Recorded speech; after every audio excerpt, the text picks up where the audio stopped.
Hello and welcome to the Arty Mummies Art Fundamentals number 4. Today we're going to go into how to use tone and also how not to. Some common mistakes that people make when they're just starting out and how to fix them, and a few other little points and tips on the way, so make sure that you stay till the end. There'll be lots in here. Looking forward to chatting with you today.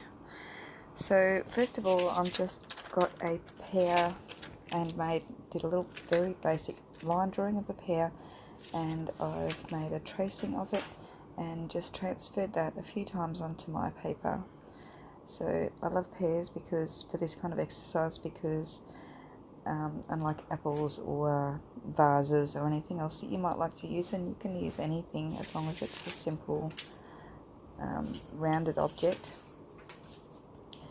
The good thing about pears is that they're lumpy and bumpy and odd, and they're never quite all the same shape, so you can really get away with quite a lot when you're sketching a pear and still have it come out looking pretty good without too much effort. So I'm just dividing a little line now between each of the pears, and that's just going to help with the different styles of background that I'm going to show you. And yeah, so let's get into it. I'm going to speed this up a bit while I do this little bit of the demonstration. But the first major point is that a lot of beginner artists will either begin with quite dark tones or quite light tones and not really make use of the full tonal scale that I showed you guys in the last video. So what we really want to be aiming for is going from white or almost white to almost black in our pictures if we want them to have lots of depth of like a feeling of being a solid rounded object rather than something that's flat. And while in these exercises you can still see that the pear is round, it doesn't really have a great deal of impact with the first two drawings or even with the third. And so for these first sketches I'm just going to go 2 or 3 steps in the tonal scale. So the first one is the 3 darkest tones that I can get with my pencil. The next one is 3 consecutive midtones, and the last one is the 3 of the lightest end of the scale. And you can have a quick look at how those sort of turn out. Like I said, you can still see that they're a rounded pear, but they don't really have a great deal of impact as far as, oh wow, look at that drawing, isn't it great? It still looks kind of flat. So what you want to be doing with your drawing is catching the eye, catching the attention, and drawing your viewer in to see it as a physical object rather than a flat drawing. So remembering again with your pencil that you want to always be holding your pencil on an angle, moving with your hand or your arm or even from your shoulder to get some nice even shading going on. And quite often, and I was very, very guilty of this, not so much with the darker end of the scale, but much more with the lighter end, that when I was younger, that I would get carried away with the shading and get shade all over it and not be able to get my lights light enough or not have my darks dark enough, and everything would end up being very close in tonal value. It also had a bit to do with the paper that I was using when I was younger. If you can possibly get the best quality papers and pencils that you can afford. So if you can only afford the cheapy ones, that's fine. Pretty much I just use those, like the sort of cheaper pencils in my tutorials with you guys, because I want to show that it is accessible to anybody. But my paper is a slightly better quality that I'm using, so it is quite important to not do what I did when I was a kid and use the old butcher's paper scrapbooks if you can help it, and get some at least printer quality paper at the very least. So As you can see, with each one I'm gradually building up my tone, and except for where I want to put the actual outline or some detail for this piece, I'm definitely using the side of my pencil and doing nice even strokes. So just working in with the second pair now, using the lighter of my two pencils. I've just got a HB and a 6B, I think. So not working with anything special, but we can see we can get a nice dark tone with that darker pencil, and we can work quite light with the other. And that's an advantage to have at least two, preferably three pencils to work with that are different softnesses, if that's the right term. And just gradually build up in layers as you go. And you can play a little bit as well with different hatching techniques in your background, which is good practice to see what kind of effects you can get.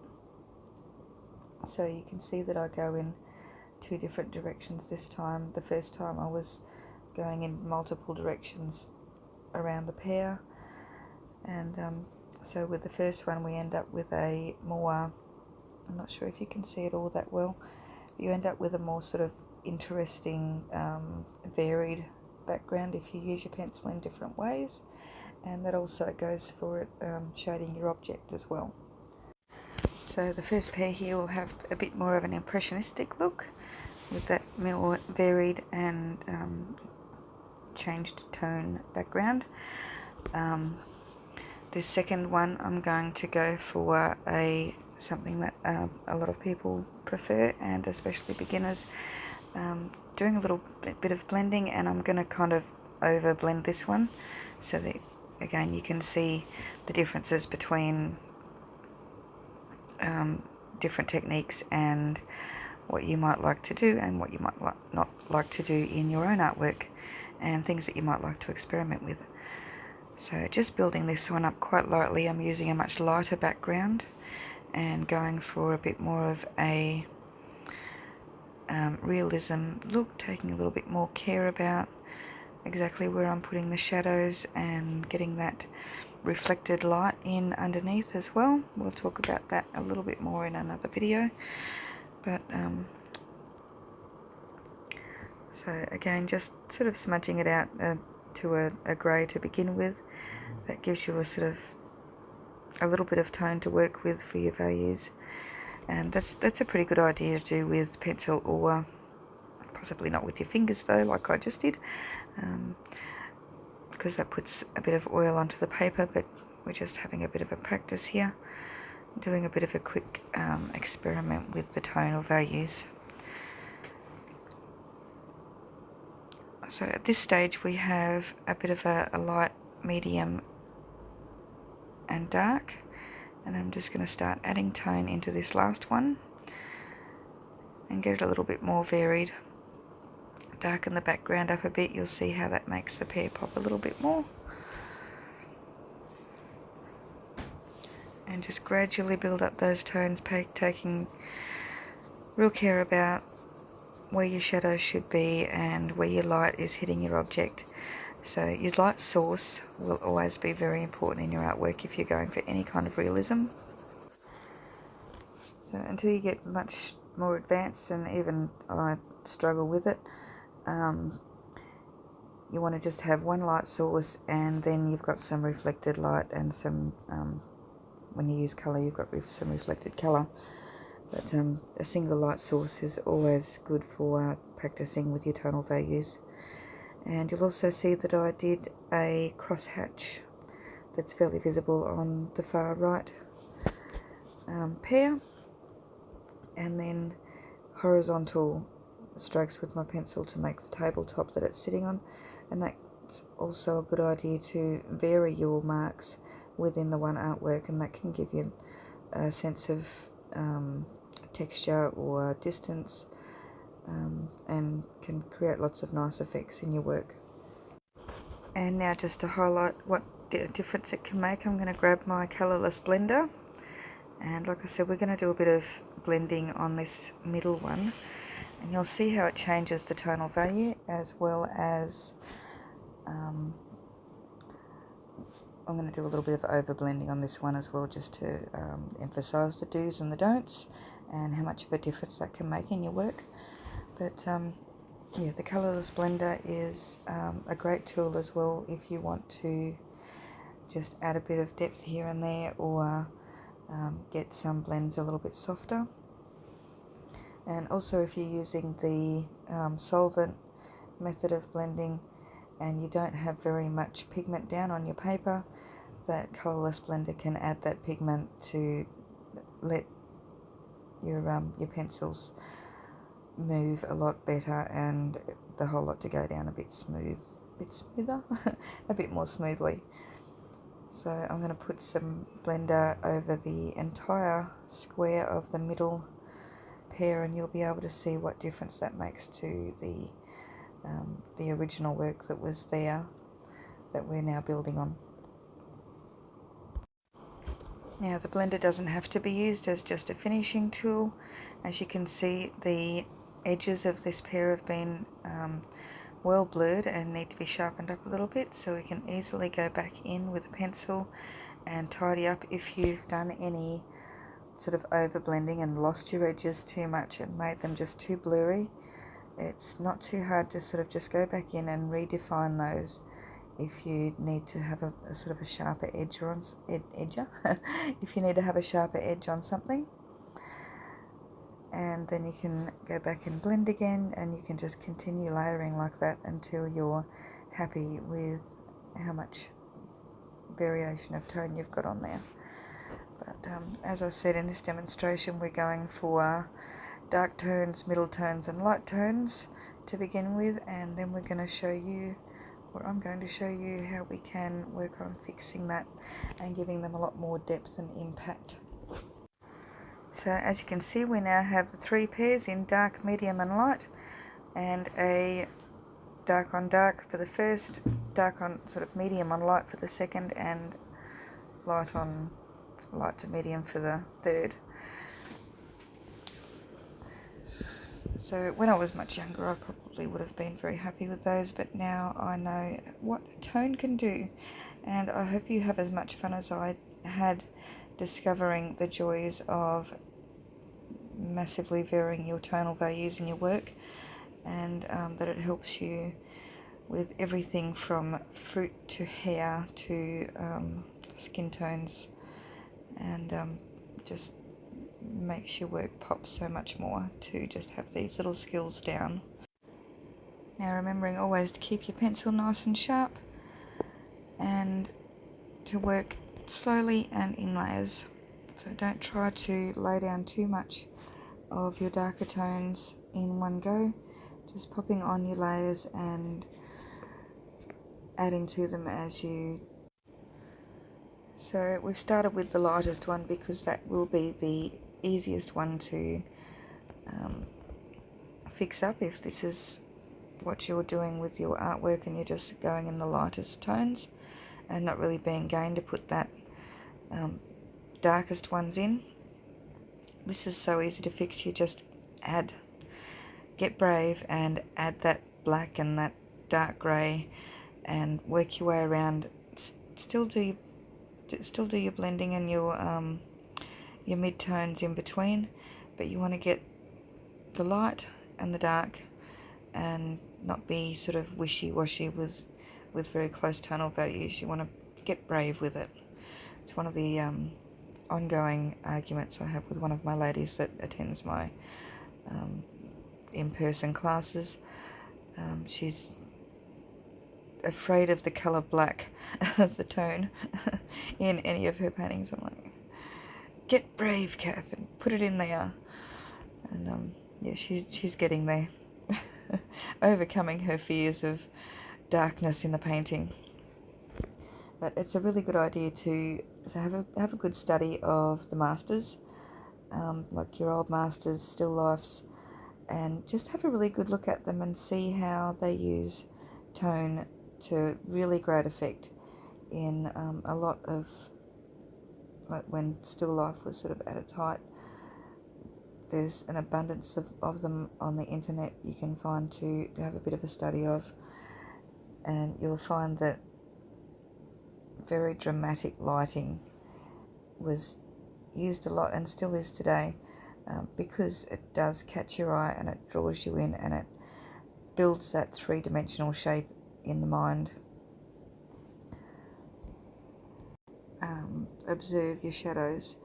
So if you put down too much, as you saw in the first one, we can lose our highlights and end up with it becoming too dark. We want to go for having that definite area of the light hitting and definite area that's in shadow. And the only exception to that is just in a sort of a little area on the bottom of the pear where the light's reflected from the table up onto the pear, and there'll be a difference there in the tonal value, a lightening from the reflected light. Remember not to overblend. Remember your light, dark, light sort of rules that I was telling you about just a minute ago, and gradually, bit by bit, you'll end up with a lovely rounded object that you can, if you work on it enough, feel like that you can reach in and pick it up. And now I just have a regular eraser that I've cut a pointy wedge out of, and that's really great for just getting in and cutting out little highlights where you want them, such as where I had gone over the stem of the pear, just to bring that light out and make sure that I don't lose it in that darkness that we're adding to the background now to give that nice variation. Now, a really good rule to remember as well is to go light next to dark, next to light, next to dark, next to light, next to dark. So you can see that on the light side of the pear I've made the background darker, and on the darker side of the pear I've made the background lighter, and that also helps to add to your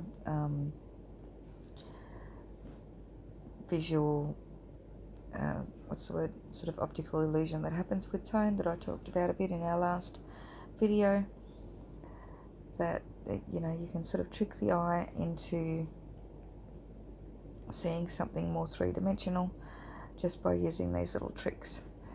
So if you've got a lighted area and you put dark next to it, it's really gonna or behind it, it's really gonna pop out a lot more and be more attention grabbing for your viewer. So now I'm into the fun bit of I wasn't actually using a reference for this one, but you can get a reference just about anywhere for a still life pear. If you like, I will find one and post it for you guys as well. I'll leave a link to my Facebook page, and I post all my reference material there for you guys to have access to for free. So I will do that for you guys. But yeah, so you can see that compared to the other two that are still in their not highly varied tonal stage, that this one, even though it's not even finished yet, is already really starting to pop out and look much more three-dimensional. And like I said, the fun part of pears is that they are lumpy and bumpy and oddly shaped, and you can just have a lot of fun putting all those little darker spots in and variations in the actual pear itself, as well as making that rounded shape with the more definite light and dark shading. So I have a bit of fun with these guys in the end, and I think they all turn out pretty good. But so ideally, this last one is how you want to be doing it. You preserve your whites as much as you can by not colouring over them, and gradually build from light to dark as you go, and really build up that depth. So I don't want to play around with this one for too long, so we're just going to finish this up. I think might add a little bit more to that background in a little while, but I think I'm done with that one, and we're ready to fix up these ones here. So it's actually a lovely method to use that I did a lot of work with charcoal when I was doing my arts degree, to cover the whole paper with black and use your eraser to cut your image back out of it, just using highlights. So that's the method that we're going to use to fix up this one that's all dark tones and not enough light. So we're just going to work with the eraser and bring out the light in him. Going to lighten up the table a little bit, bring out the highlights where the light will be hitting the fruit, give an actual depth to the background by, like I said, bringing out the table, which will define a bit of a line between what's going back and what's going up, as in table and wall. And on the darker side there, I'm going to lighten up that background a little bit as well, so that we've got not so much of a lost edge. Now, unfortunately, the way you were seeing it with the camera, it looks like it's darkening there. It's probably a bit of a result of my eraser probably rubbing the pencil into the page and the way the camera's looking at it. But I promise I am lightening the background a little bit, and I'm doing that in a sort of a scumbling fashion, so that we end up with still that interesting, almost impressionist kind of look of the background. And we're going to do that a little bit on the pear as well. So just using really almost sort of jaggedy little marks to bring out that light and just give it some nice variation in tone and texture. Now, when you've got that much pencil on your paper, you will need to clean your rubber fairly regularly. Just actually really like using a piece of rough cloth, like upholstery cloth or denim, and having that handy nearby, and I just pop it on the top of my leg or on a hard surface and just wipe my rubber on it a few times, my eraser, and that cleans it off really quickly. And once again, if you've softened or lost your edges a bit too much, you can go back and forth as much as you like with your pencil and your eraser until you're happy with the amount of light and dark that you've got in your picture. And then now, last but not least, the mid-tones only drawing in the middle. So we only had the mid-tones happening in this one, and no real light and no real shadow. So we're going to use the methods that we used in either side of this, both of them in the middle here. So if your paintings or drawings look like this one, you're going to darken areas and also go in with your eraser and subtract and bring out your light. So I'm going to speed this one up because we've already been over most of those techniques, and we're just going to do, again, like I said, we're going to blend this one a little bit more and just go back and forth as well with the colourless blender and the pencil until we're happy with that we've got plenty of light and shade variation in there. And there we have it, 3 pairs, all slightly different. They've all ended up even slightly different sizes. Let me know which one you like best. I prefer, personally, the one that was fully done with subtracting. That's one of my favourite methods anyway. But yeah, let me know what you think and how you went with your pairs. Thank you so much for watching, and I'll see you in the next video. Bye bye for now.